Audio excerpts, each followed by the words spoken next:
Hello, everyone. Today I want to talk to you about two of my favorite things in the world. I want to talk to you about Jesus and pigs. So if you'll turn to Mark chapter 5, we're going to look at a time when Jesus called the hogs. You may think, well, that's the dumbest thing I've ever heard. Jesus never called the hogs, but he did in Mark chapter 5. And when Jesus called the hogs, the way it worked out for him is kind of the way it works out for me. He called the hogs, and then they all went off the cliff and died. So that's kind of how it works out for me sometimes, and most other hog fans. If you turn to Mark chapter 5, this is 20 verses in this miracle we're going to cover today. When you look at Mark chapter 5, verse 1, it says they went across the lake to the region of the Gerasenes, or the Gadarenes, it may say in your Bible. They went across the lake. And if you look at the previous chapter in Mark 4, beginning about verse 35, I think, it's the miracle of Jesus calming the sea. It's when Jesus was asleep in the boat and the disciples were fighting the storm, and they go down and Jesus is asleep, and they say, "Don't you care that we're going to die? You're asleep and we're in a storm." And Jesus gets up and just says, "Peace, be still." And the disciples are amazed. They've seen other miracles, but then their statement they make there, that they say, "Who is this that even the wind and the waves obey him?" They were in awe of his power. This miracle we're going to look at today, again, emphasizes the power that Jesus has and that he possesses at all times. After this, the disciples row the boat across the lake. We don't know how far across they were when this storm happened. Somewhere between, probably somewhere in the middle, and they're fighting this storm. They get to the east side of this lake. This is a Gentile territory, and where they're going to come upon, the area they're going to come upon, is a pig farm that has a cemetery beside it. Not a vacation destination for Jews, for sure. Jews are against pigs. Old Testament law tells them that they don't touch pigs, they don't eat pigs, they don't have anything to do with pigs. Later on, they find out how good bacon is, and they kind of get away from that. But this pig farm that they're going to come upon borders a cemetery, and there is a man there who is demon-possessed. He is crazy. He's naked. He's dirty. He's bloody. He's stinky. He's scary. I don't know if I already said that. He's just crazy. He comes out and he scares people, and he's demon-possessed. And this is who they come upon when they first get there. The disciples are probably tired. They've been rowing across this lake. They're hungry. They don't really want to go over there to this pig farm and the cemetery, probably. They're probably wondering, why in the world are we even going over there? But now they're going to see why they're there. Let's read through this story real quick, and then we'll come back and break it down and look at what happened and the lessons we can learn. Mark chapter 5, verse 1, it says, "They went across the lake to the region of the Gerasenes, and when Jesus got out of the boat, a man with the evil spirit came from the tombs to meet him. This man lived in the tombs, and no one could bind him anymore, not even with a chain. For he had often been chained, hand and foot, but he tore the chains apart and broke the irons on his feet. No one was strong enough to subdue him. Night and day among the tombs and the hills, he would cry out and cut himself with stones. When he saw Jesus from a distance, he ran and fell on his knees in front of him. He shouted at the top of his voice, 'What do you want with me, Jesus, Son of the Most High God? Swear to me that you won't torture me.' For Jesus had said to him, 'Come out of this man, you evil spirit.' Then Jesus asked him, 'What is your name?' My name is Legion, he replied, for we are many. And he begged Jesus again and again not to send him out of the area. A large herd of pigs was feeding on the nearby hillside. The demons begged Jesus, send us among the pigs and allow us to go into them. He gave them permission, and the evil spirits came out and went into the pigs. The herd, about 2,000 in number, rushed down the steep bank into the lake and were drowned. Those tending the pigs ran off and reported this in the town and countryside, and the people went out to see what had happened. When they came to Jesus, they saw the man who had been possessed by the legion of demons sitting there, dressed and in his right mind, and they were afraid. Those who had seen it told the people what happened to the demon-possessed man, and told about the pigs as well. Then the people began to plead with Jesus to leave the region. As Jesus was getting into the boat, the man who had been demon-possessed begged to go with him. Jesus did not let him, but said, "Go home to your family and tell them how much the Lord has done for you and how he's had mercy on you." So the man went away and began to tell in the 10 cities how much Jesus had done for him, and all the people were amazed. This is one of the miracles of Jesus running into demon possession. There are more occurrences of demon possession in the ministry of Jesus in the Bible than any other place in the Bible. There's more Satan attacks at a greater intensity during the ministry of Jesus. We can assume that Satan himself and all his demons focus their work on Jesus and anyone who's associated with Jesus during this time. Probably inflict sickness on people. They possess guys like this guy, and they just make things hard on everyone. I want to emphasize one thing to you, that these demons that Jesus runs across here are powerful. Every satanic entity is powerful. Satan is powerful. His demons are powerful. For us, we should never mess with any of that kind of stuff. Any demon stuff, any demon type movies or games or anything where you're messing with demonic stuff. I just don't think it's a good idea. Don't ever think you can fight Satan and his demons on your own power. Satan and his demons will whip your butt all over the place. There's just no way around it. The Bible describes Satan as a roaring lion that does what? Seeks to devour you. The Bible does tell us we can fight him off in the power of the Holy Spirit, and we seek out God. It says he will flee from us. But as you know, he doesn't stay away from us. He keeps coming back and attacking us again and again, and we have to seek help from God. But for us, we don't have power to fight off demons like Jesus did. One of the things that is so great to me, and it's almost comical, is the way when demons encounter the Son of God in the Scriptures. If you ever notice, before this, the way they're attacking this man and how he's just crazy, but then when they encounter Jesus, they're snoveling, gribbling, just whining, wimpy little demons.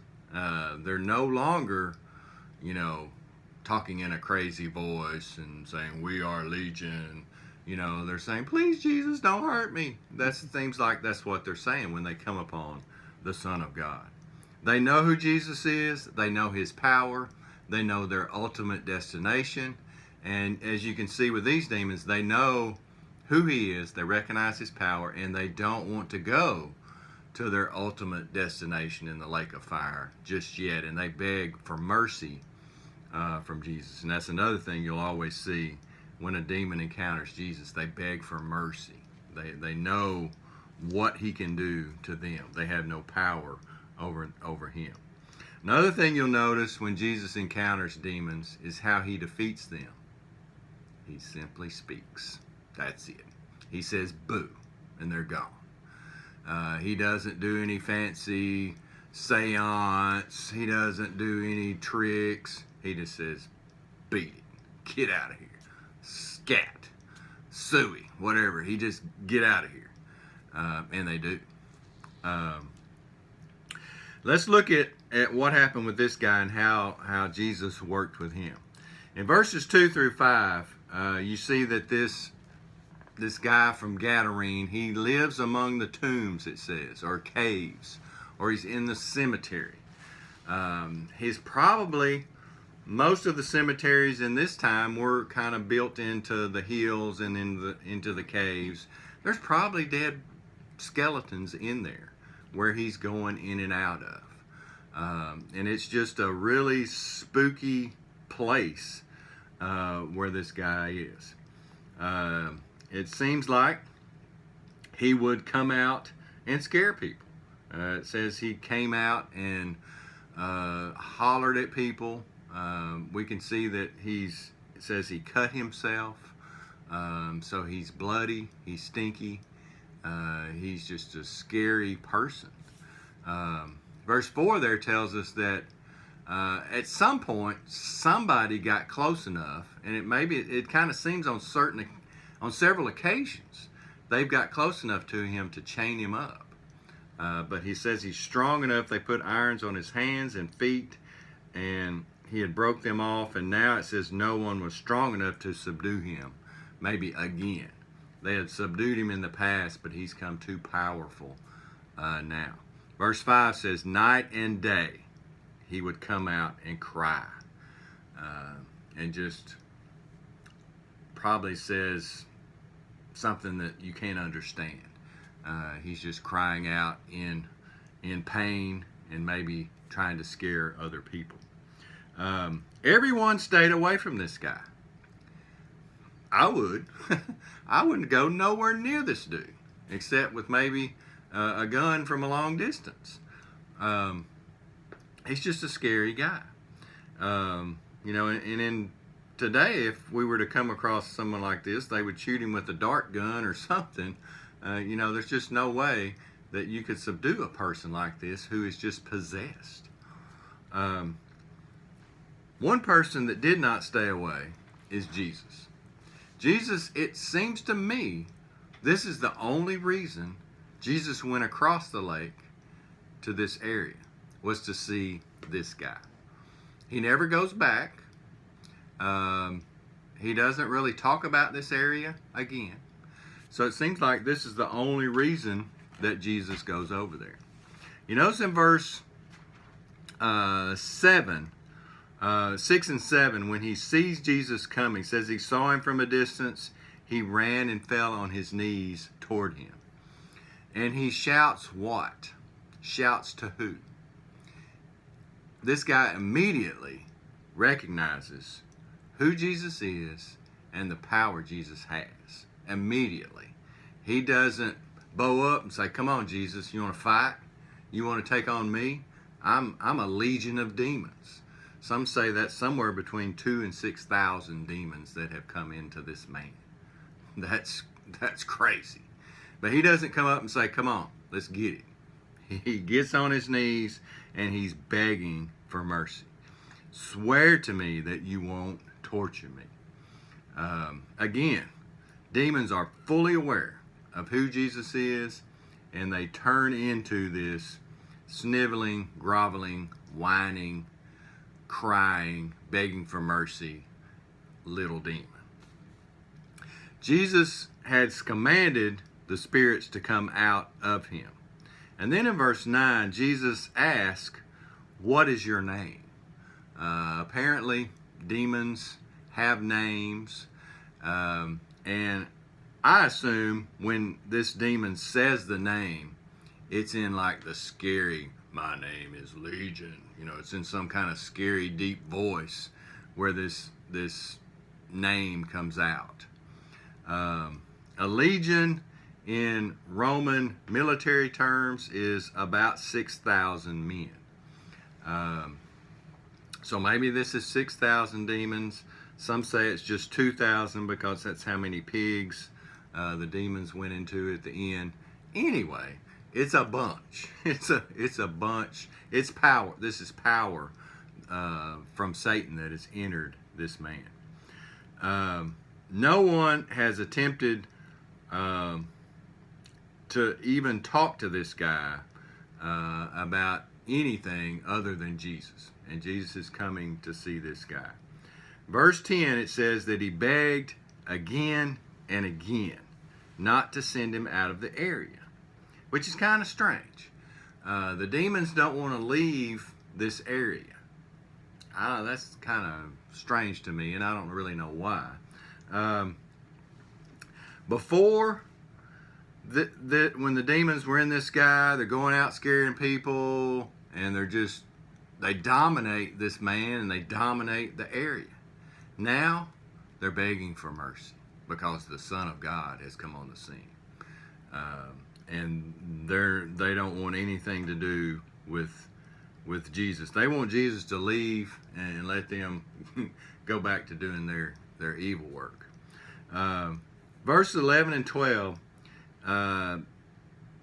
there's a large herd of pigs that is nearby.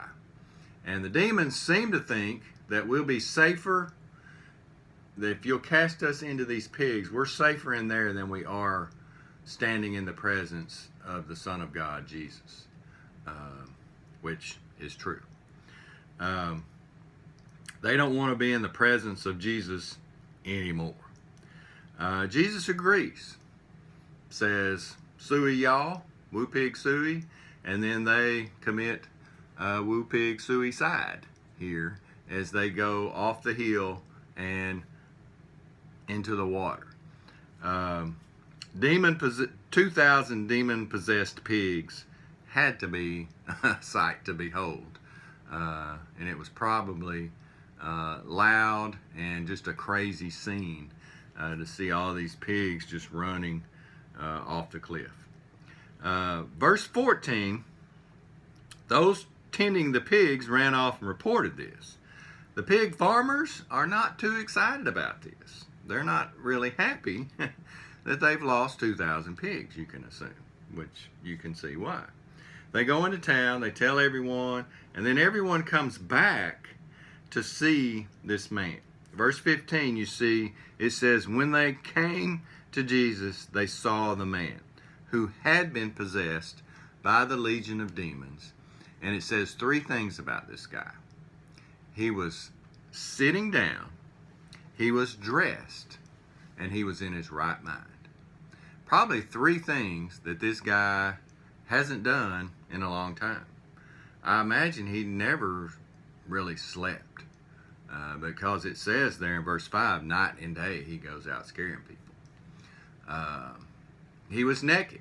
He didn't have any clothes on before. And now he's in his right mind too. He's able to speak properly. They can understand him. And he's sane again. He's not possessed by these demons. Verse 16 and 17, the witnesses tell other people about those who had seen it, told the people what had happened to the demon-possessed man. And then they report back and forth kind of between out here at the cemetery and then back in town, it seems, and they go back and forth. And the next thing you know, they say, Jesus, you need to go. They don't say, thank you for getting rid of these demons out of this guy, and we're sure his family's probably going to be happy, and thank you for coming and taking care of this. They want Jesus to go. Maybe they're mad about losing their pigs. Maybe they're just confused about what all has happened here. And, you know, I get mad when my hogs lose too. But maybe they don't really know what to do. And they're just confused about what all has happened. So in verse 18 it says that Jesus just says, okay, I'll go. Well, the demon-possessed, the former demon-possessed man sees Jesus and the disciples getting in the boat, and he wants to go. He wants to be with Jesus, who has saved his life. And it seems like he's begging to go. It says at the end of verse 18. Verse 19, it says, Jesus said, no, I'm not going to let you go. But I have another job for you. Formerly you were a madman. Now I want you to be a missionary. I want you to go back into the city. And it says in verse 20, it tells about the Decapolis. That's 10 cities that were in that region across the lake. He says, I want you to go back into those 10 cities and tell everyone who you used to be, and tell them who you are now, and tell them who did it for you. I want you to be my witness about what has happened in your life. Cool thing for Jesus to tell this guy to do. Tell everyone about the mercy that has come into your life that I've given you. One thing that I like kind of about this end of this story, this madman, former madman, Jesus tells him, go and tell your story. Not go to the seminary and get a degree and then you can go tell your story. Which I'm not against that. Preachers getting degrees and all that. I think that's good. But I think it's good for people like us to know we can tell about what Jesus has done for us, even though we don't have the greatest theological background. You know, this tells us you don't have to be a preacher or a Sunday school teacher or know a lot about the Bible. Just go tell what Jesus did for you. Simple as that. That's what Jesus told this guy. Just go tell what happened to you. What does this guy know about theology? Zero. He knows two things. I was a wretch and I got saved by amazing grace. That's all he knows. And he's going to tell that. So what can we learn from this story? First off, kind of what I started off in this, never forget, Jesus has power over Satan and his demons, and we can get that power from Jesus. But don't try to fight them on your own. They will whip us every time. We will lose every time we try to fight him in our own power. You've tried it before. I've tried it before. We've lost every time. Don't try it. He's too powerful for us. We can resist, and he does flee, but he keeps coming back. And we need to keep resisting, keep seeking God, and keep praying for strength. Jesus' power is on full display here. This legion of demons stands no chance standing in front of the Son of God. They know it. Like I said, they're just whiny wimps when they come upon the Son of God. Jesus just speaks and the demons flee. That's all he has to do. Satan and his demons had lots of power back in this day. They still have power today. But they know their ultimate judgment. They know their ultimate demise. And they're trying to get as much work done as they can right now. Finally, I think maybe the most important thing we can learn from this story is for us to go and tell our story. Shine and share is what we always talk about at First Baptist. Tell what Jesus has done for you. You go out and live your best, the best that you can, and we're not going to be perfect. And I think sometimes that's why we don't feel like we can tell our story, because we're still not there yet.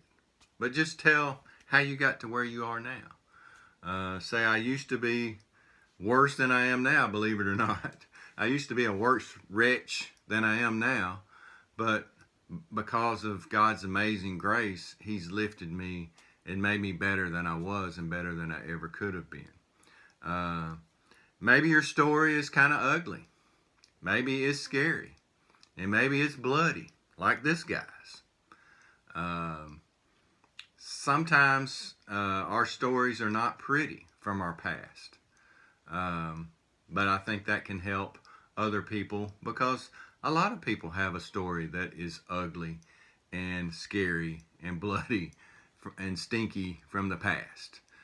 Don't be afraid to tell yours, because it'll encourage other people to say, well, if he can do that for you, maybe he can help me too. Tell about God's grace and mercy, and how you've been helped by that. As we conclude, I want to read a psalm to you, Psalm 130. This psalm, the first part of this psalm, or the title of the psalm, is Waiting for the Morning. And I think this kind of describes this guy in this story. And he was in about as deep a hole as you can get. Most people would have looked at him and said, he is unsavable. He is deplorable. There's no way that he can possibly be redeemed. And he's not worth it. I mean, look at him. But Jesus thought he was worth it, and sought him out. Psalm 130, beginning in verse 1, it says, "Out of the depths I cry to you, O Lord. O Lord, hear my voice. Let your ears be attentive to my cry for mercy. If you, O Lord, had kept a record of sins, O Lord, who could stand? But with you there is forgiveness. Therefore you are feared. I wait for the Lord, my soul waits, and in his word I put my hope. My soul waits for the Lord, more than watchmen wait for the morning. More than watchmen wait for the morning. O Israel, put your hope in the Lord, and with the Lord is unfailing love, and with him is full redemption. He himself will redeem Israel from all their sins." Again, thank you all for being faithful to watch and support each other during this time. Again, I'll tell you every week, but please contact me or Cindy if there's anything that we can do for you or help you with. Till next time, I'll see you.